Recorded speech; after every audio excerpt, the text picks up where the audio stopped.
Where? At Campbell. They say the miners and their wives attacked the mills and demanded corn at a price they could afford. What's happened? Well, the millers refused, of course. So the mob took matters into their own hands. They smashed down the doors and helped themselves to whatever they wanted. How terrible that people are so starving they're driven to such lengths. Oh, Caroline. Are you ill? Oh, a moment's giddiness, it'll pass. I'll get you something. But stop fussing. I'm better already. You shouldn't have ridden over so fast. Well, it seemed important you should know of these riots. Well, didn't you tell me that Ross had been called for service with the volunteers? Captain Poldark, Sir Francis. Ah, Poldark, my dear fellow. Good of you to answer my summons so quickly. Armed men patrolling the grounds? What is this, a military headquarters? Well, surely you saw the riots on your way here from Falmouth. I saw rioters wandering the streets singing snatches of hymns and ballads. At least I assume they were rioters. But the majority looked more in need of a meal than a bullet.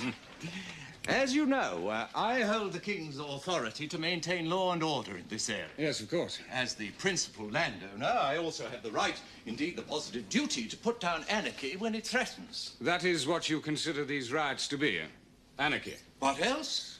When mobs threaten the laws of the land? I agree it's not a pretty situation, but... Today, 6,000 miners and their families took by force from the millers corn which did not belong to them. Corn which they could not afford to buy. They broke into barns and houses. They were starving. Manhandled the persons who tried to stop them. The millers protecting their profits. And what's more, they are liable to repeat the offense tomorrow and the next day unless fresh food supplies arrive. We must all eat. Have you forgotten that this country is at war with France? Are we not all fighting for our lives? Their behavior is little short of treachery. The leaders must be arrested. Well, I agree that the riots should be stopped, but not that we should compound violence with violence. May I remind you, sir, that as a volunteer, you are a servant of the Crown, and I represent the Crown. In times of civil disorder, I am empowered to swear in whomsoever I choose as special constables. And if I should be unwilling?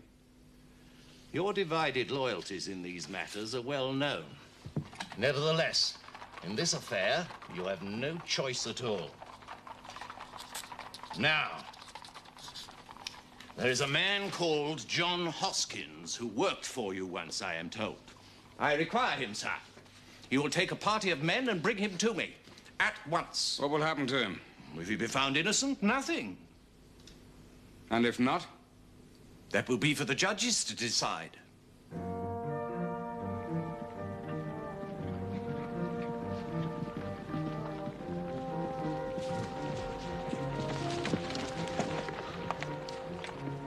We'll go to St. Anne's. I hope he's there. I want to get home.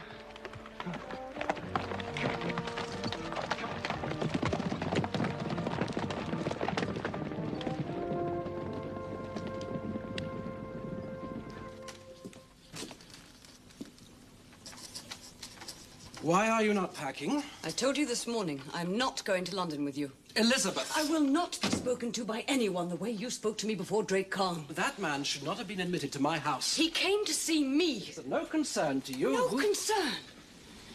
That my husband has been responsible for terrorizing a young man, destroying his fences, poisoning his well, attempting to deprive him of his livelihood? No concern! If Khan wishes to make criminal accusations against me, I shall answer them in court. Not here in my house, through the agency of my own wife. Would you answer them in court? Would you, George? Of course. Though it'll never come to that. Can you be so sure? I am not to be held responsible for the excesses of my servants. Excesses? At what point do they become excesses? Where does your responsibility end? I may have given some instructions. I cannot remember the details. That is not good enough.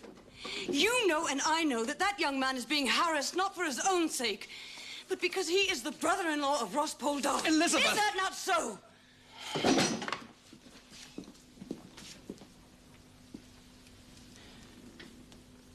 Elizabeth, I'll make a bargain with you. Come with me to London as arranged, and I will see the harassment ends. If only the situation were as simple as that. I don't understand. Can you not see?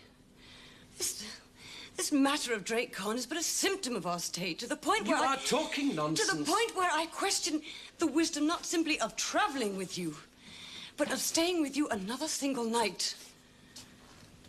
I am leaving you, George.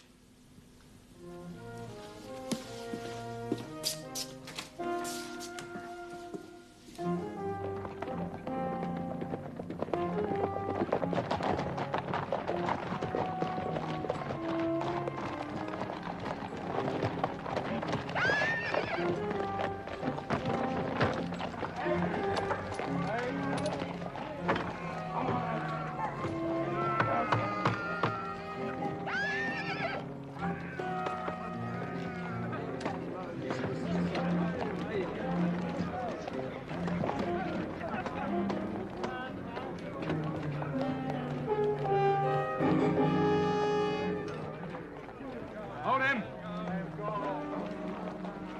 Let go!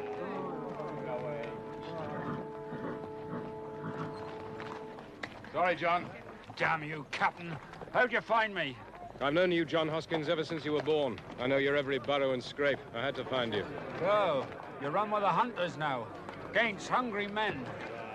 Put him on a horse. Time if you have to. The rest of them can go free.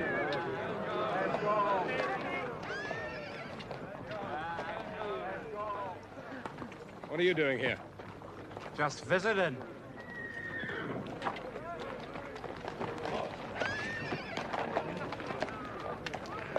Ready, Holmes? The excitement is over.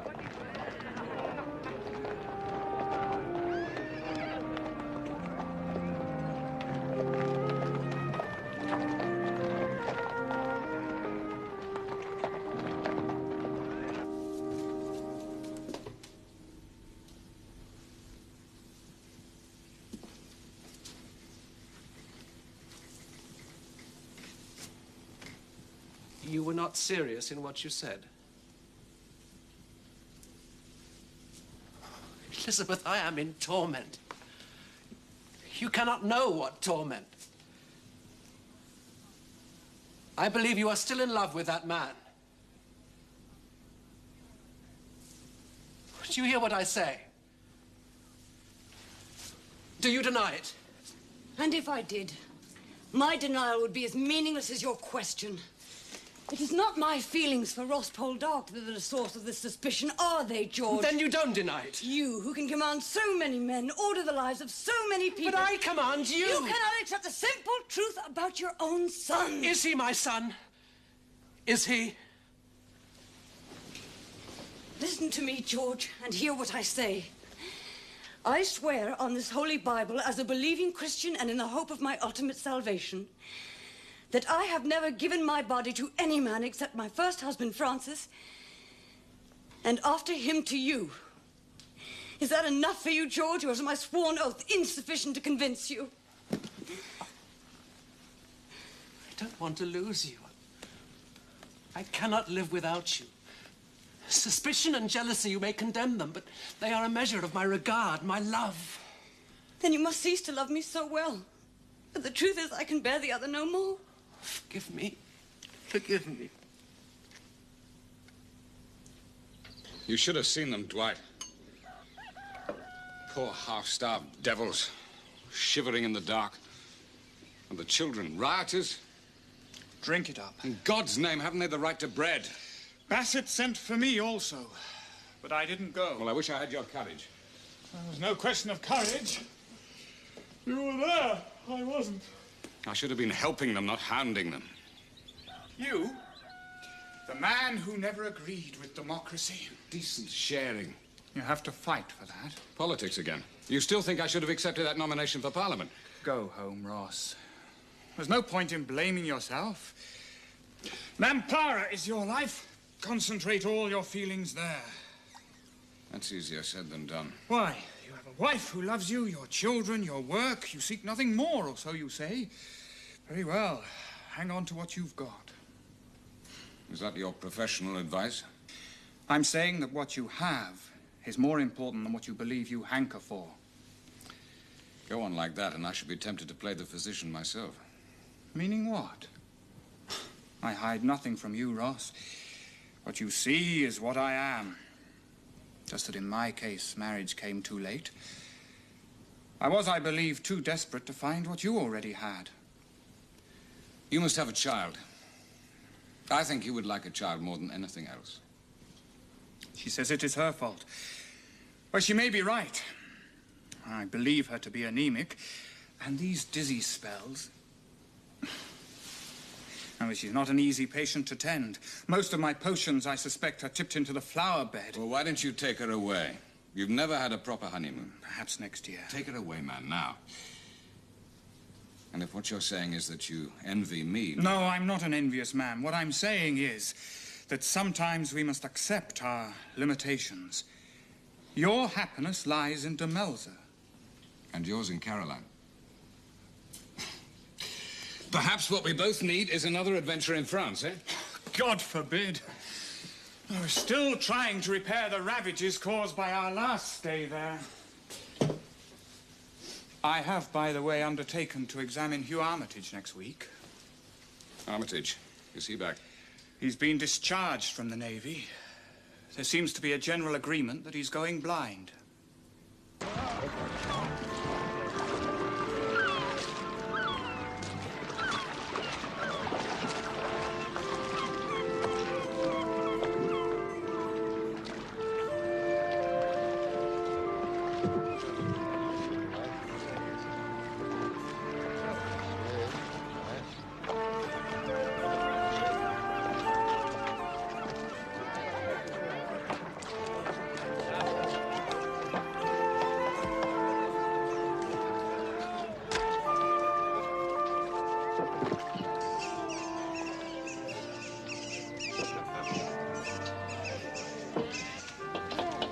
See, there's news from the magistrates in Bodmin.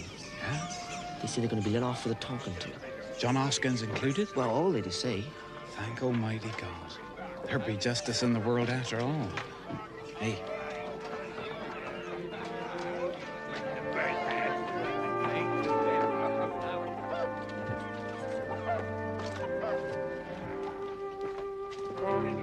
Hey! Where do you think you're going? Hold on, young Drake! Glory be, who's that? Tholly Tregurl's Emma's father. He was with us on the raid in France. Is there no friend, would he? Tholly, this is me brother, Sam. Mr. Tragos? Sam Kern. Be the one my Emma's talked about, the preacher man. The same. What's gone amiss with your face? Something scat your eyebrow, is it? Well, Sam, my boy, you done some wrestling, my Emma tells me. What of it? Well, I got 6 lads taking part in Saul Feast come Thursday week. And I reckon he'd do well for what I have in mind. Maybe like his baby brother. He don't wrestle, he run away. Leave off, you stupid great noodle. How's my old preacher? Been praying much of late? Every day for all men, but especially for you. What do you mean? Praying for she? I have no prating sniveling. Ah, give over. Well, Sam, my boy, what do you say to it? Wrestling? Aye, there'll be prizes, yes. Money and all. Not for me. I did give over with the wrestling years ago. I reckon he's forgotten now. Always praying for lost souls and that. Yeah, well, what have I had in mind? Not for me. Hey! Hey, Sam Kern! You don't want to walk away while Folly is talking. Now, what I had in mind was a real feast day with wrestling and racing. How about you, baby brother? You learn to wrestle yet? I don't fight, not when it's 3 to 1. Oh, I'll fight you any way you want. Fists, sticks, knives, 1 to 1. Why don't he fight him, Sam? Show's master. Sister, you should come to meetings. You'd be far better off praying than thinking things like that. Maybe I would if you beat him. Well, now that's a prize. The winner gets my daughter.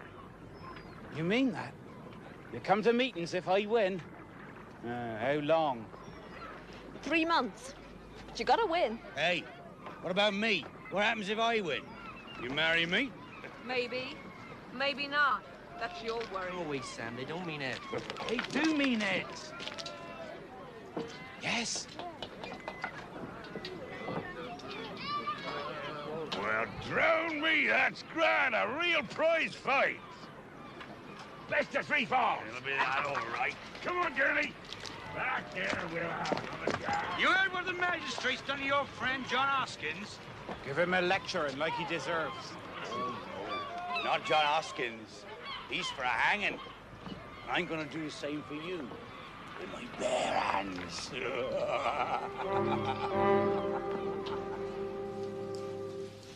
What happened, Ross? Were things bad in Falmouth?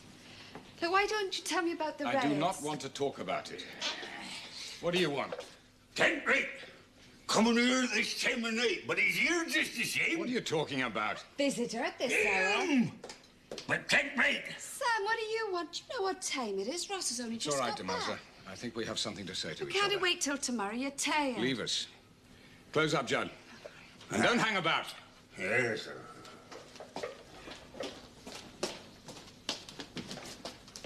Now, I think I'm owed an explanation. What in God's name were you doing there last night? John Hoskins be a friend of mine. I know that, but what were you doing there? Were you one of the rioters? With respect, brother, I was minding my own business. And you think I should have been minding mine, is that it?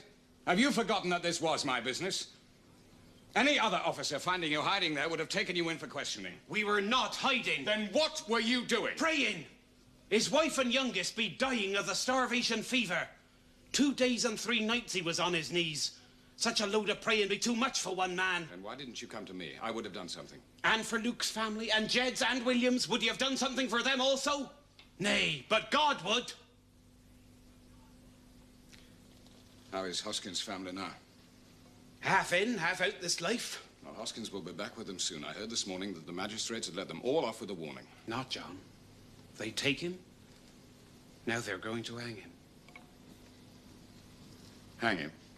I said you ought to know. God in heaven, are you sure? He'll be in paradise afore his family. No, he will not. I'll go to Bassett in the morning. I'll stop this thing.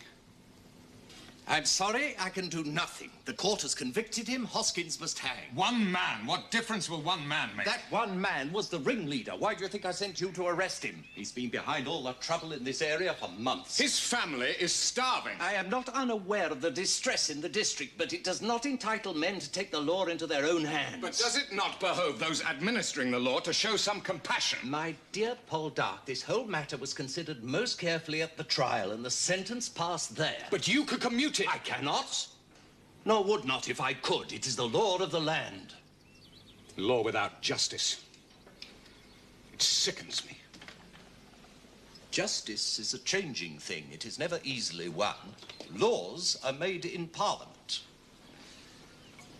There is to be another election in September, did you know? Pitt has decided to dissolve this present Parliament. Empty words, empty talk. What good does it do? So long as that is your view, you must be content to remain powerless.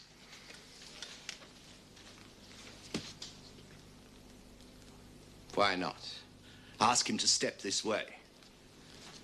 I'm sorry a shadow seems to have come between us, Poldark. There was a time when I thought we could have been of some service to each other. Mr. George Warlegan. Ah, Poldark, you know our sitting member, I think. If you are here on the business, I suppose, and let me tell you, it is useless to appeal to me. That I believe. Compassion was never your strongest point. I am told that my gamekeeper is to wrestle with your brother-in-law at Sol Feast. Incautious of him. Does he not know that Sid Rouse is a champion? Past his best, I would have thought. I suspect that Khan will not find him so. That remains to be seen. Would you care to lay money on the contest? What would you suggest? 100 guineas? Agreed. On one condition. That the money be used in some charitable way for the benefit of the miners. Bravo. I shall undertake the disposition myself. Good. It's time your gamekeeper was taught a lesson. I was glad to find you at home. I was told you had intended to return to London. Personal matters intervened. Now, what do you wish to discuss with me?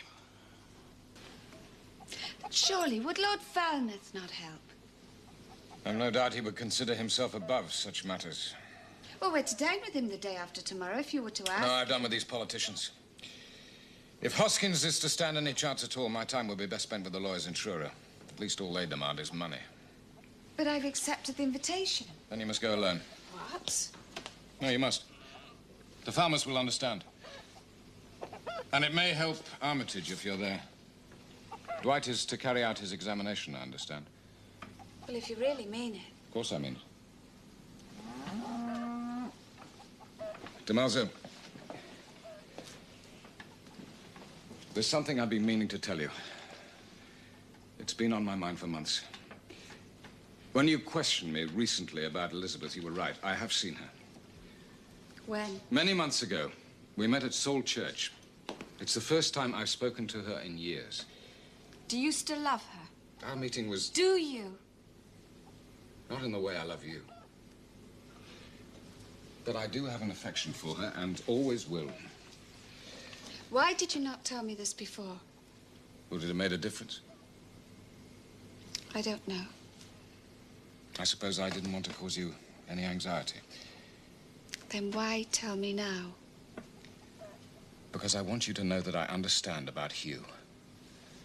We must try and trust each other. That is why you must go to the Falmouths.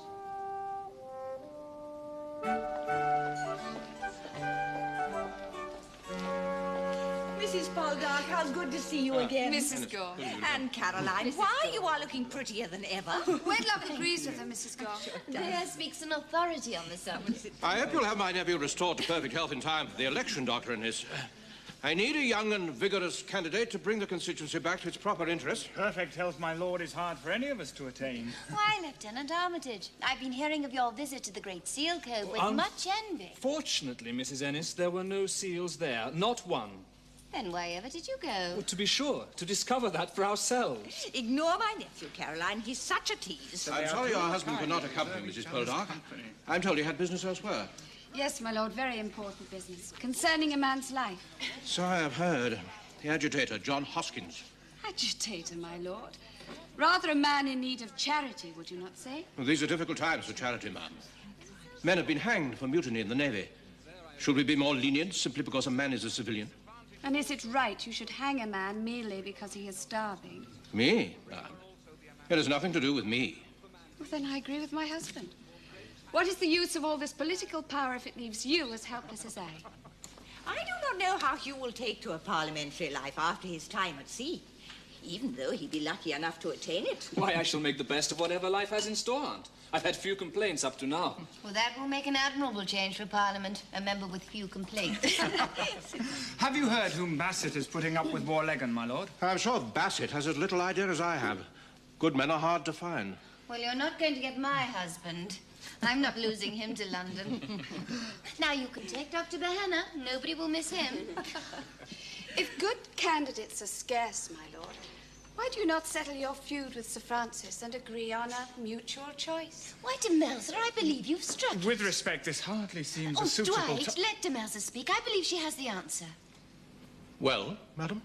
Well, it's just that Sir Francis dined with us some weeks ago and let it be known that he'd be willing to come to a settlement with your lordship. The devil he did. Well, of all things. Did he say what he meant? Not exactly. But he is a man of his word, Uncle. You, please. If someone were to act as an intermediary... Well, I would. How could you?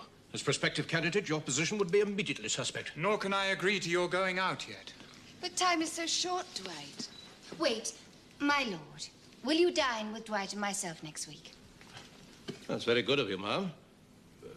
But to what purpose? Do not inquire the purpose, then you will have no need to refuse. I shall send my man round at the end of the week with an invitation. I look to the ceiling.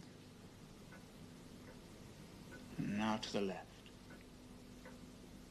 In France, when this business first started, would you believe it, I looked upon it as some sort of romantic accompaniment to my scribbling. Now the other eye. To go blind while versifying in a prison camp seemed to be a situation charged with the utmost romance. The ceiling? Have you ever met a more sentimental wretch? To the right. Well, now, I confess, I'm sick with apprehension. Ah. There's no need to be. Everything which seemed desirable then on paper pales beside the real thing. Is it true that we love most strongly only when we are in danger of losing everything? Don't ask me. I'm not a poet.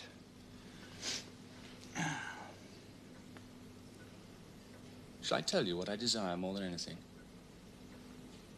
No. But I have a feeling you will, nevertheless. A settled life. Wife, children. I envy you, Dwight, I really do. I have no children. A clear view of what lies before you. Not this muddled, confused discontent I've gone in for.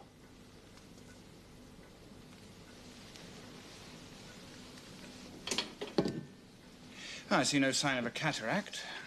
You give me 10 years of happy married life to the woman I love, and I'll tell all the poets in the world to go hang themselves. Oh, that is too much. You should have warned me. Sorry, I forgot you were my partner. Forgive me. I saw what you were planning, but could do nothing to assist. My brother plays cards as he does everything else, with no thought for friends or enemies. Now this... Oh, is it your head? Perhaps it's a fault of the light if we were to move. No, then I would not be able to see you so well. God knows I have little enough opportunity. Now, this is one of my favorite pictures. You see how well the artist has suggested the light on the trees. As a boy, I played in a wood very like this. Did you? Ross. My dear boy. Captain Poldark, how good to see you. Please excuse this intrusion, but the meeting with my lawyers in Truro ended sooner than I expected. That's unusual for a meeting with lawyers. We were discussing the fate of John Hoskins. Yes. Well, we're delighted to see you, dear boy. I will tell the servants to bring you some supper. What happened? He is to hang Oh, Ross. on the eve of Saul Feast.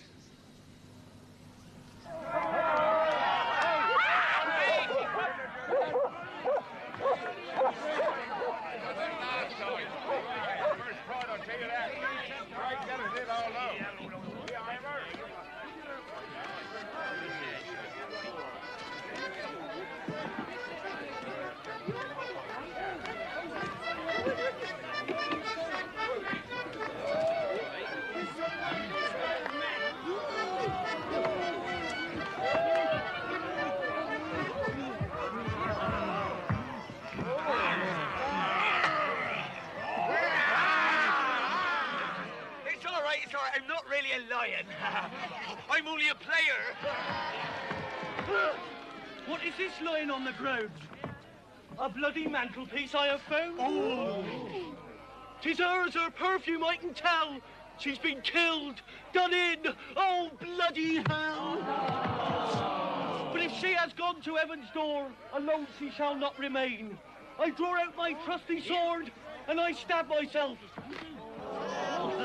Again.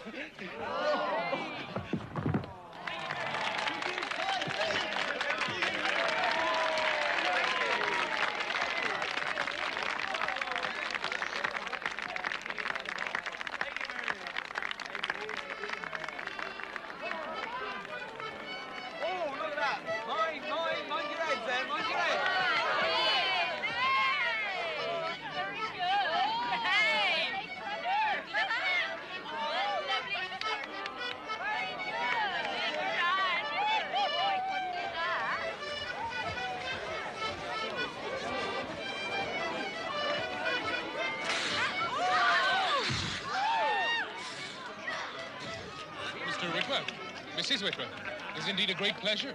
Mr. Solway, how nice to see you. Rowena, dear Rowena. You're looking very well.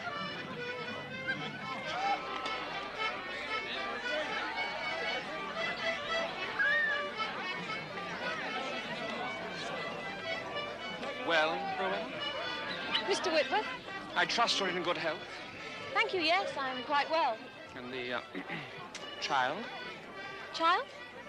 The child, Rowena, that you carried before you left us. Oh, Ozzy, you have no way of knowing. It was all a terrible mistake.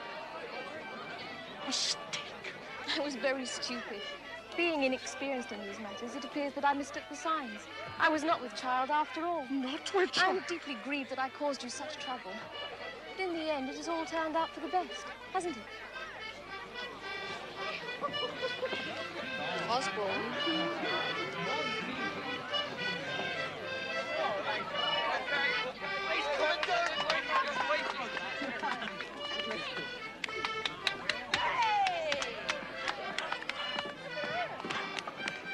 Wrestling challenge contest.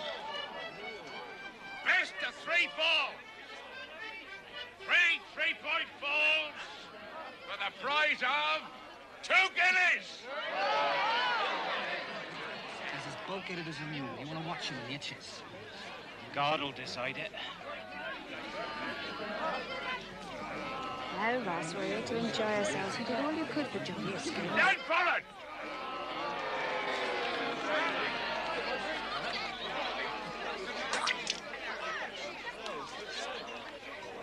On my right, keep round.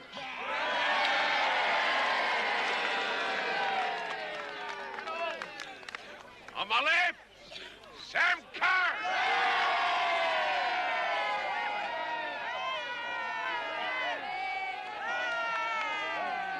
Now, you know the rules, and no kicking.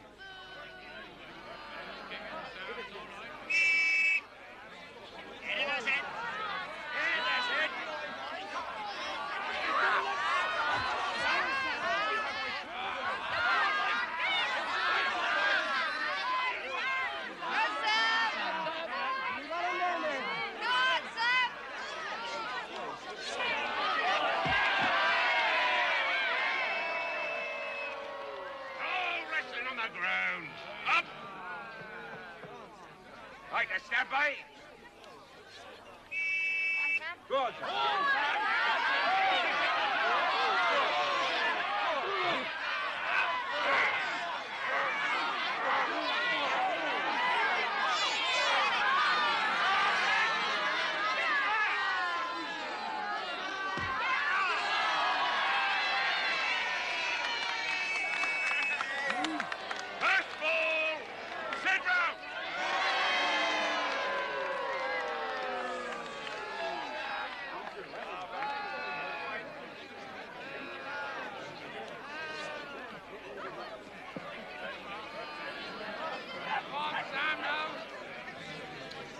Right, stand by.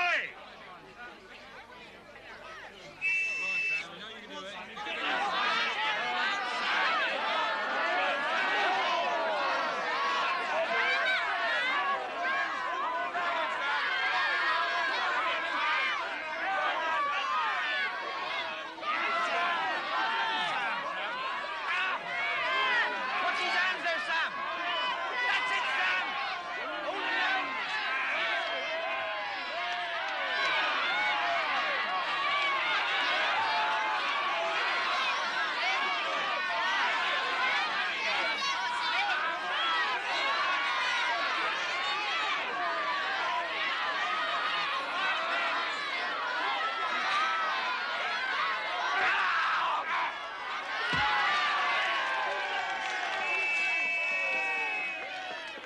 Second full, Sam Carr.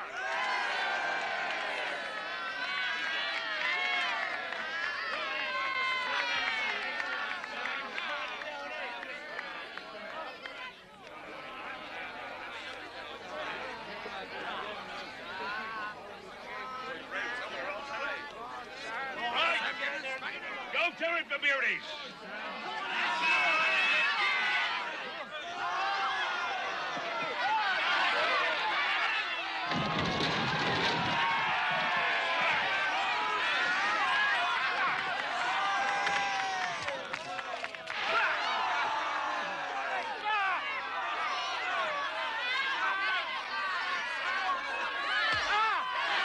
Come on, Sam.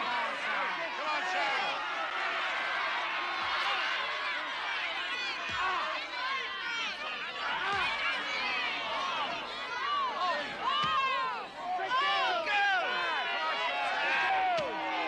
Someone should stop it.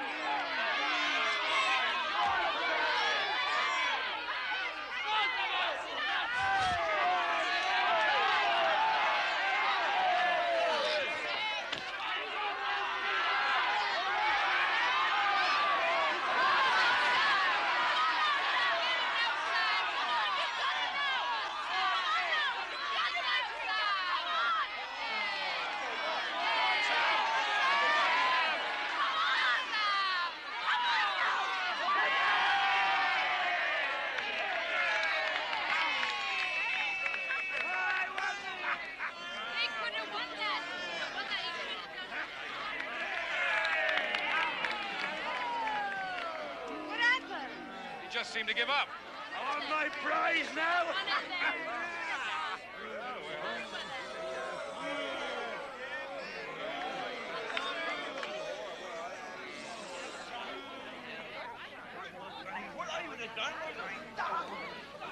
You owe me 100 guineas, I believe. You forget the money is to be sent to Bassett.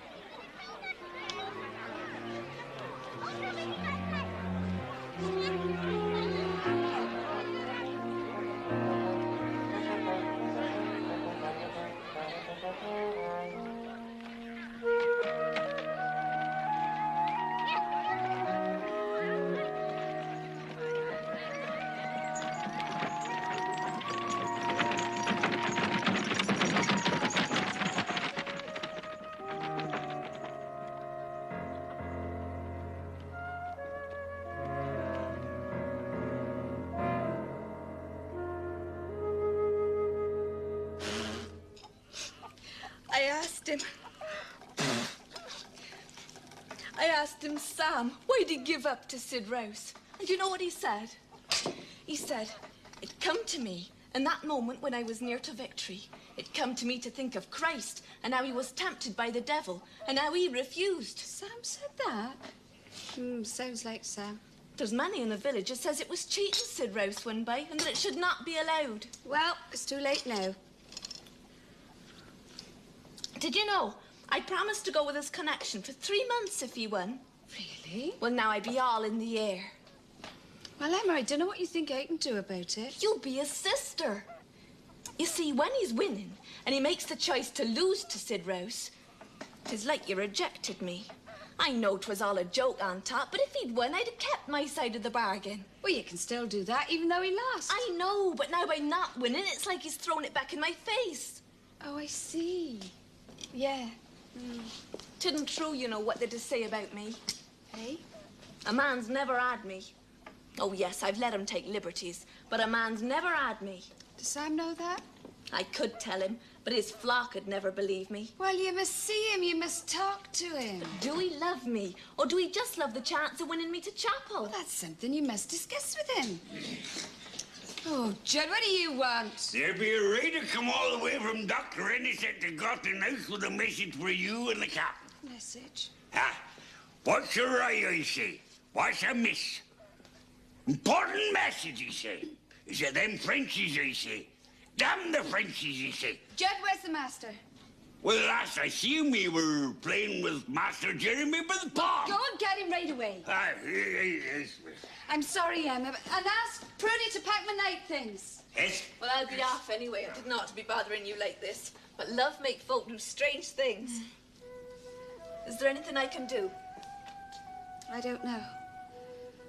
I don't know if there's anything anyone can do.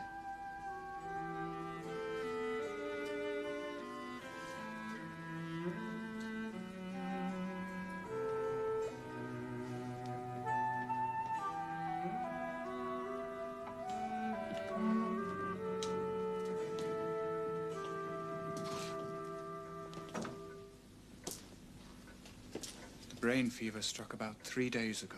Since then, it's hardly remitted at all. As you can see, we're bleeding him as much as we dare, but... You had knowledge of this? It was as I feared from the beginning. The eyes were but a symptom.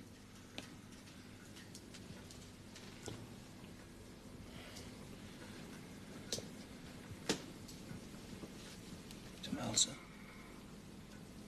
is it you? Your 2 dear friends have come to see you. And Ross? Pretty picture, is it not? To cheat the French, and then oneself be cheated. Well, these little irritants will decide the battle. Those little irritants, as you call them, have already brought about a decided improvement. Dear Dwight has been most wondrous kind.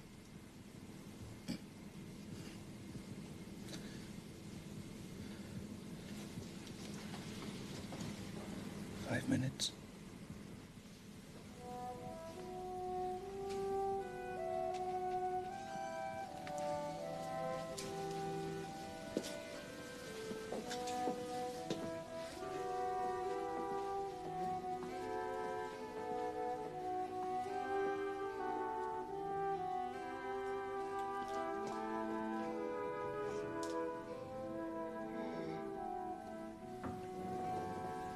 had hoped for 10 years. I'll settle now for that number of minutes.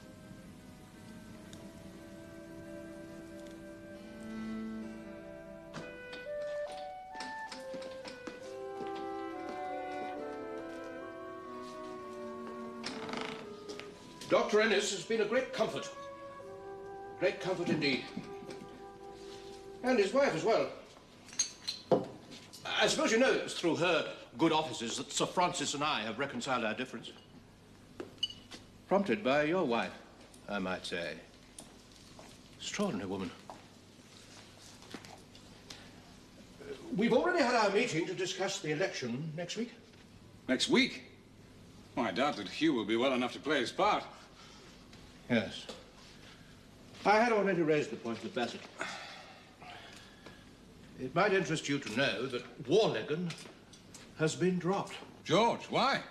I gather Bassett's never really approved of some of Warlegan's maneuvers. Oh, George would take it hard. No doubt. No doubt.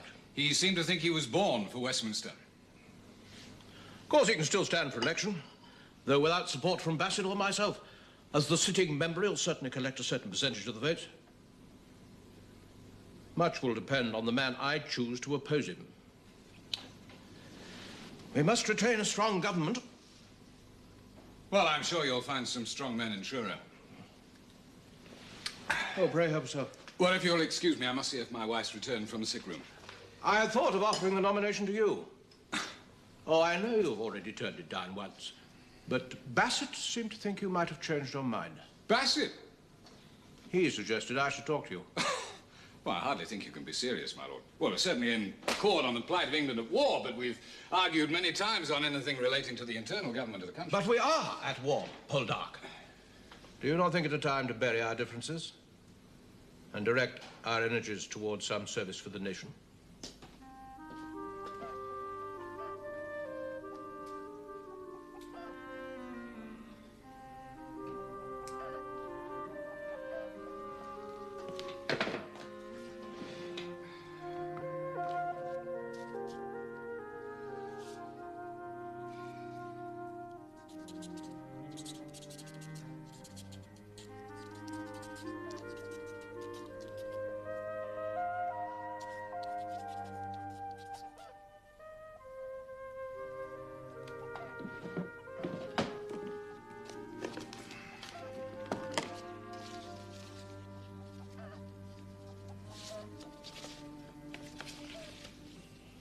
When I am gone, remember this of me, that earth of earth, or heaven of heaven concealed, no greater happiness than was to me revealed by favor of a single day with thee.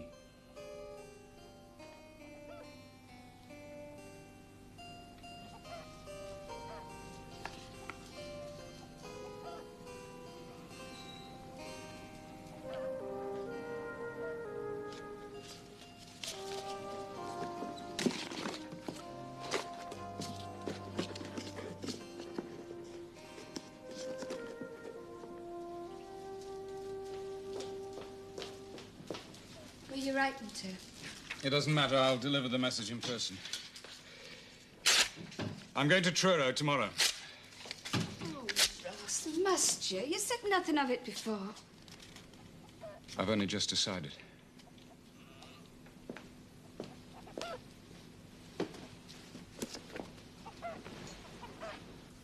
Poldark?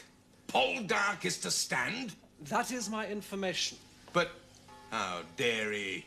The man's a renegade and a criminal. Father, his French exploits have made people forget his old reputation. And as for the other, he was acquitted. Is he standing instead of you? No, Falmouth is sponsoring him. No one is standing instead of me. I'm the sitting member. But you could be unseated and by a mountebank. Well, there are other candidates. Poldark is not my only rival. But he's your most dangerous rival. He's popular and influential. That is why we must line up our supporters with great care. I want you to take charge of this for me. We must make sure where we stand with the Burgesses. Thank you.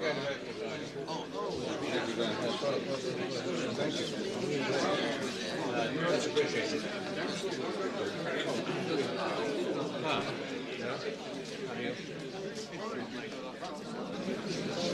It's Tren Grouse, Warlegan's other nomination.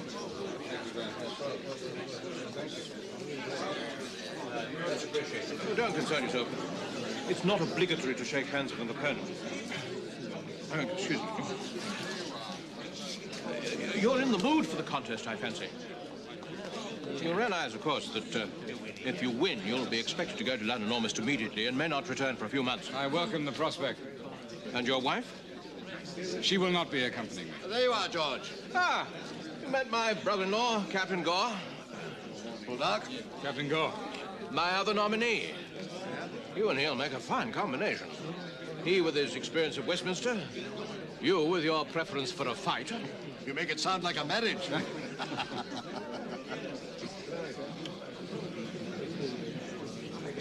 Who is Bassett sponsoring? No one. That was part of his agreement with me. Oh, you can see now how much you owe Mrs. Ennis and your wife.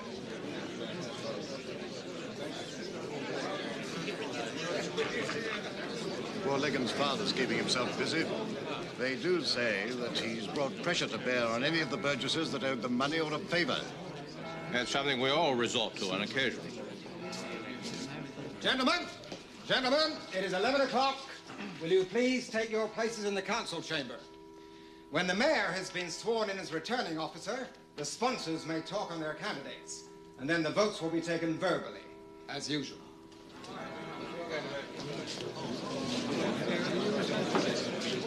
Good luck to you both.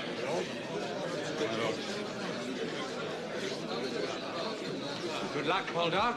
I'm glad we achieved you in the end, whatever the cost. Thanks, Francis. Gore.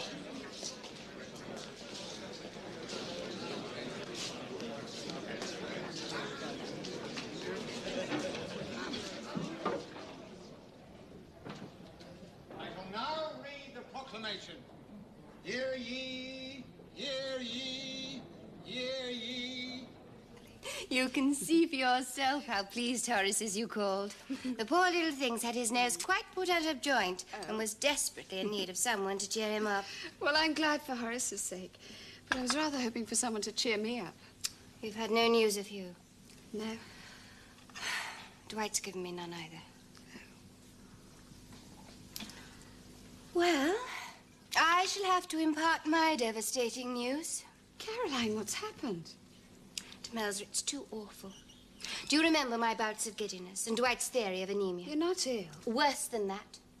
I'm with child. Caroline! How wonderful. Julius! What good news. Congratulations, my love. Well, it's all very well for you, but I think the whole thing's a dreadful mistake. Can you imagine it? My own husband, a doctor, didn't know. He failed to diagnose it. Oh, Caroline. No wonder Horace looks so sulky. You should have seen Dwight's face.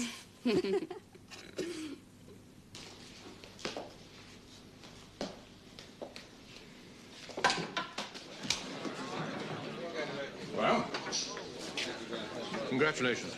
Do you mean we've done it? You and Poldark, 13 votes apiece. Trengrouse and Warlegan, 12. Well, I had hoped for something rather more conclusive. Had you, indeed? Be content. Warlegan won it by 1 vote last time. He's lost it by the same amount today. Oh, it's conclusive enough for me. That 1 vote will send you to London as soon as you're packed.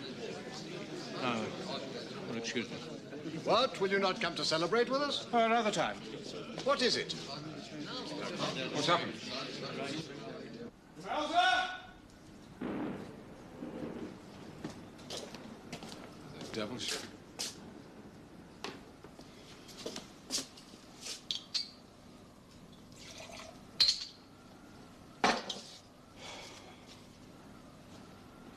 What's all the shouting about?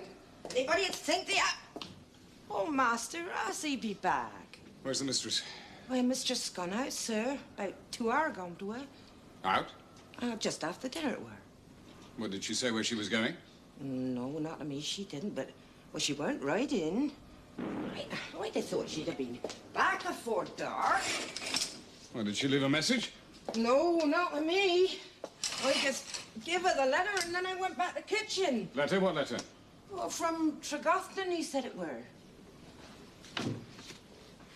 All right, Prudy, that'll be all. You wanted something to eat, sir? Later. In view of the kindness shown to my nephew, both by Captain Poldark and yourself, I feel it my sad duty to let you know that Hugh died last night. His parents were with him. All that could be had been done.